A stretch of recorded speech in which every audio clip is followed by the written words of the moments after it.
Saya sampaikan loh, Kompolnas ini kan lembaga pengawas polisi. Kemudian saya sampaikan ini betapa cerobohnya pekerjaan dari Bareskrim. Kemudian abis itu karena mereka memberikan kesempatan kepada 11 terlapor yang lain ngomong juga untuk bicara juga, itu buat saya sih apresiasi ya. Di Kompolnas. Di Kompolnas. Dan makanya Ombudsman. Tidak semuanya ya. Ombudsman ya, ini mereka aja menemui kita aja masih rapat sejam. Dan hanya berani ditemui oleh kita berdua, nggak boleh orang banyak.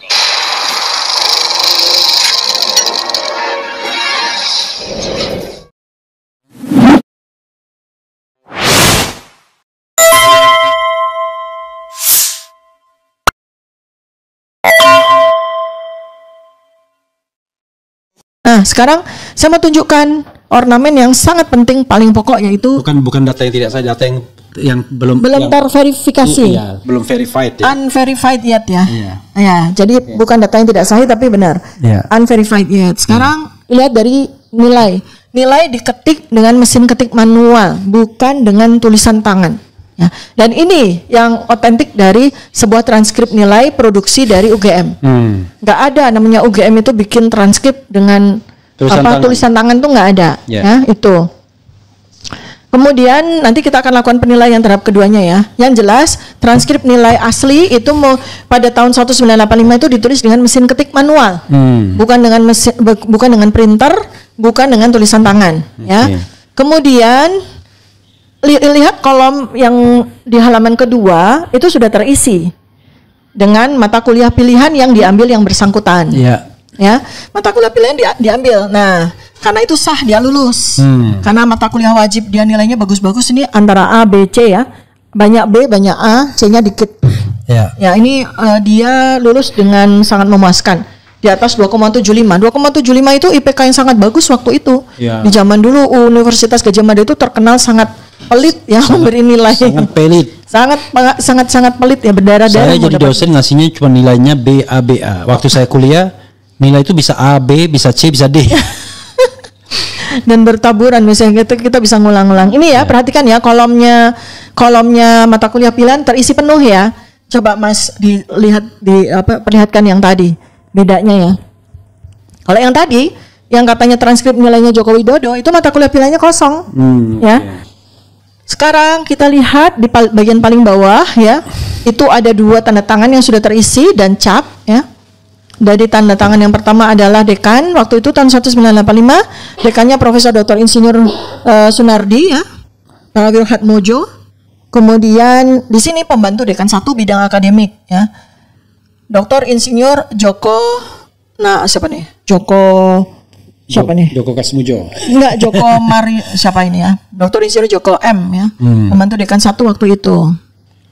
Oke ya, nah jadi Anda bisa lihat sendiri kalau ada kolom yang tidak diisi itu akan dikasih coretan begitu ya. Ya, nih ya, biar nggak ngisi sendiri. Biar tidak mengisi sendiri, itu betapa rapinya ya, betapa perfectnya transkrip nilai yang dikeluarkan oleh UGM ya. Artinya kalau kita lihat kembali kepada transkrip yang dipresentasikan Bareskrim dan dikatakan itu sebagai transkripnya Joko Widodo, di kolom mata kuliah pilihan itu harusnya kalau dia nggak ngisi atau dia nggak memenuhi mata kuliah pilihan harusnya dicoret begitu juga kan, supaya tidak diisi sendiri sama yang bersangkutan. Dan ini di dokumen ini ada legalisirnya ya? Ya, ini ada legalisirnya.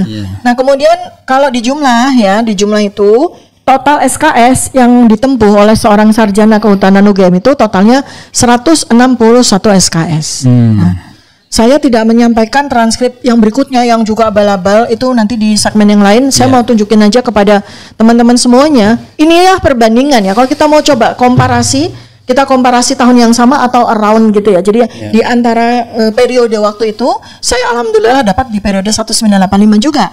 Nah, jadi kan udah susah untuk udah susah untuk dibantah ya. Kemudian sudah susah untuk dibantah dan dibantai. Sudah susah sekali untuk dibantah. Sementara dokumen yang dimiliki, yang dipresentasikan oleh Bareskrim justru bantahable banget gitu. Oke. Ya karena saya aja waktu lihat masa sih transkrip nilai seperti ini gitu.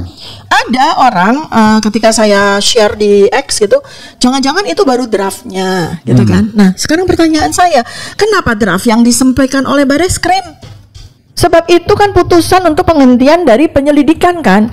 Kalau putusan penyelidikan masa pakai draft, gitu kan? Iya. Iya kan, masa pakai draft? Sebab kan gini urutannya ya, orang mahasiswa itu kuliah setiap semester dapat transkrip. Habis itu dia bisa lanjut ke kuliah semester berikutnya. Habis itu setelah selesai semua semester, ya, kemudian dia skripsi.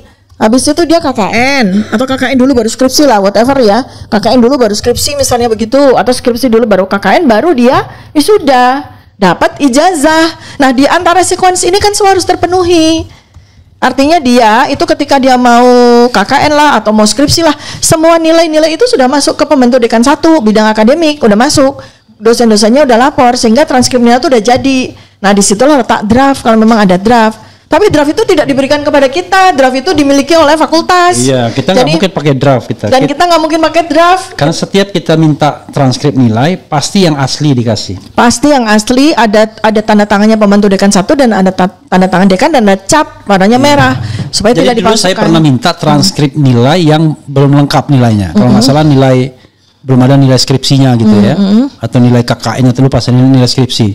Tetapi pada waktu itu kita punya kebutuhan untuk melamar. Tetap aja dikasih tapi nilai itu belum ada. Ya. Tetapi tetap resmi ininya. Tapi nggak mungkin nilainya itu nggak ada mata kuliah pilihannya. Paling ujungnya kan karena nilai skripsi itu belum masuk sementara kita mau melamar pekerjaan. Itu waktu ditranskrip nilai skripsinya, ujian skripsinya belum ada. Dan pasti ada penjelasannya di surat. Tapi kalau seseorang mau menyatakan dia lulus, lalu dia mata kuliah pilihan nggak ada satupun yang diambil, terus transkripnya itu tidak ada tanda tangan dekan, tidak ada tanda pembantu dekan 1, tidak ada cap, itu artinya ilegal, abal-abal atau zong dan tidak pantas dijadikan alat bukti dan sangat tidak patut kan, sangat tidak, karena itu kan berarti berkemungkinan juga apakah itu palsu. Ini bukan hanya data sekunder tapi tersier. Yang dibawa dari TPDM itu data tersier. Data tersier, aduh, masa kualitasnya seperti itu? Ini baru satu loh ya, di antara 33 dokumen yang lain loh. Jadi ini baru satu, ini kita kupas satu transkrip supaya tahu semuanya. Tidak ada orang bisa lulus sarjana kalau dia nggak punya transkrip nilai yang lengkap. Ya, seperti yang tadi Bang Devi sampaikan, saya belum skripsi saya minta transkrip, oke, nggak ada masalah. Tapi itu bukan transkrip nilai untuk bisa jadi sarjana, untuk bisa wisuda. Karena untuk bisa wisuda itu kita harus punya nilai KKN, harus punya nilai skripsi, dan nilai mata kuliah wajib itu udah selesai ditulis oleh. Ya, intinya kalau mau dijadikan alat bukti ya nilai transkrip yang lengkap. Iya, kan harusnya begitu namanya alat bukti gitu ya. Dan ini juga kemarin salah satu juga yang keberatan saya yang saya sampaikan di Kompolnas. Saya sampaikan loh, Kompolnas ini kan lembaga pengawas polisi, ya. Kemudian saya sampaikan ini betapa cerobohnya pekerjaan dari Bareskrim. Lalu komentar Kompolnas apa? Oh ya, kami terima, malah terkejut-kejut begitu melihat terkejut benar atau pura-pura terkejut? Nggak tahu. Soalnya selama ini Kompolnas suka pura-pura terkejut ya. Iya aja gitu. Karena pengalaman kita dan Kompolnas itu ketika kasus Sambo kan, sama KM50 belum apa-apa udah membela itu. Waktu itu ada Benny Mamoto kan.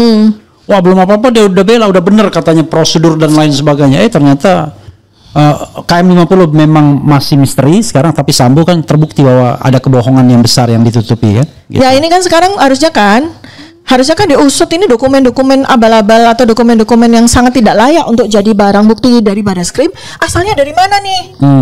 Apakah dari yang bersangkutan? Ya, berarti dia melakukan pemalsuan dan penipuan dong. Atau dia berasal dari UGM? Nah, berarti kalau memang berasal dari UGM yang patut dipertanyakan. Mengapa memberikan dokumen-dokumen sampah kepada Bareskrim untuk mempertaruhkan atau untuk memutuskan nasib orang-orang gitu ya. Itu kan aduh, bagaimana nih keadilan? Saya berharap mudah-mudahan Presiden Prabowo at least ya orang-orang yang ditunjuk sama beliau, staf beliau itu melihat ini. Ini baru satu loh, belum 34 dokumen yang lain. Jadi saya belajar. Kita serahkan kepada orang yang berkeringat. Kata staf karena seorang menteri apa? Wah, enak aja reshuffle. Masa yang tidak berkeringat mau jadi menteri atau apa? Karena itu kita serahkan pada orang yang berkeringat. Kemarin saya sampai 2 kali ke Kompolnas itu kenapa? Supaya mereka kerja. Supaya mereka kerja gitu. Hai orang-orang berkeringat, kerjalah. Berkeringatlah. Agar Anda berkeringat lagi gitu. Paling enggak nulis surat lah, berkeringat sedikit. Kita juga bukannya tidak berharap ya, artinya gini, kita sebagai rakyat itu kan tetap menjunjung tinggi hukum, menjunjung tinggi prosedur yang ada. ya kan, yang dibuat dengan uang pajak kita loh, itu prosedur itu. Mereka kerja, mereka makan, mereka minum, mereka menyediakan kita kotak makanan, itu kan semua pakai uang pajak. Jadi mereka itu kerjanya harus benar. Saya nggak mau ngejudge ya mereka kerjanya nggak benar atau tidur aja dan segala makan gaji buta, enggak. Tapi yang penting buat saya adalah kita meminta mereka untuk bekerja. Perkara pekerjaannya bagaimana terserah, ya kan? Jangan diam aja. Iya, yang penting nggak tidur, yang penting nggak gabut, yang penting mereka kerja. Ya, paling tidak pekerjaan mereka menemui kita selama berjam-jam. Saya apresiasi karena 2 kali ya. Saya 2 kali nih, saya dengan kuasa hukum, kemudian abis itu karena mereka memberikan kesempatan kepada 11 terlapor yang lain untuk ngomong juga. Untuk bicara juga, itu buat saya sih apresiasi ya. Di Kompolnas. Di Kompolnas. Dan Ombudsman. Ombudsman tidak semuanya ya. Ombudsman ya, ini mereka aja menemui kita aja masih rapat sejam. Oke. Dan hanya berani ditemui oleh kita berdua, nggak boleh orang banyak gitu.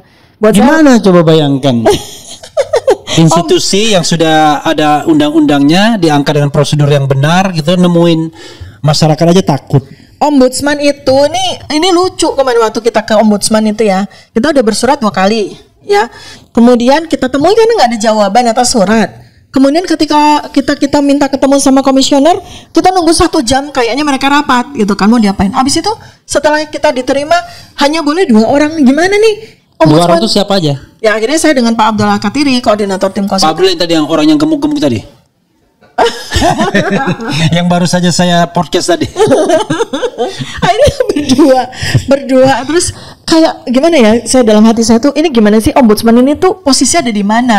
Posisi itu dia matanya mengawasi pejabat, mengawasi lembaga, tapi punggungnya bersama kita kan begitu. Ini kan enggak, malah kebalik. Iya. Ini komisi ini tuh dibayar sama uang rakyat, ya. Mata mereka itu harus memandang tajam kepada pemerintah, kepada lembaga publik yang dibayari APBN dan APBD, ya, punggungnya bersama dengan rakyat. Ini kan kebalik-balik. Maka saya senang ketemu dengan mereka supaya mereka tahu bahwa punggung mereka itu harusnya bersama dengan kita.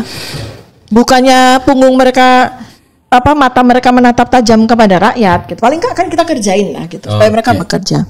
Terus habis itu yang 2 udah beres ya teman-teman semuanya ya, sahabat RH sekalian dimanapun Anda berada, sahabat Dr. Tifa, channel Dr. Tifa di RTF channel sekalian ya. Boleh, santai. Iya dong.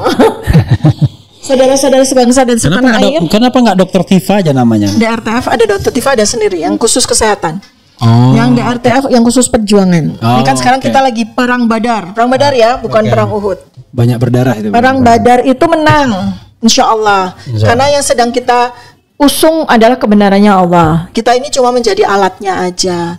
Kita udah dipilih jadi alatnya, ya sudah kita bekerja. Kita berjuang.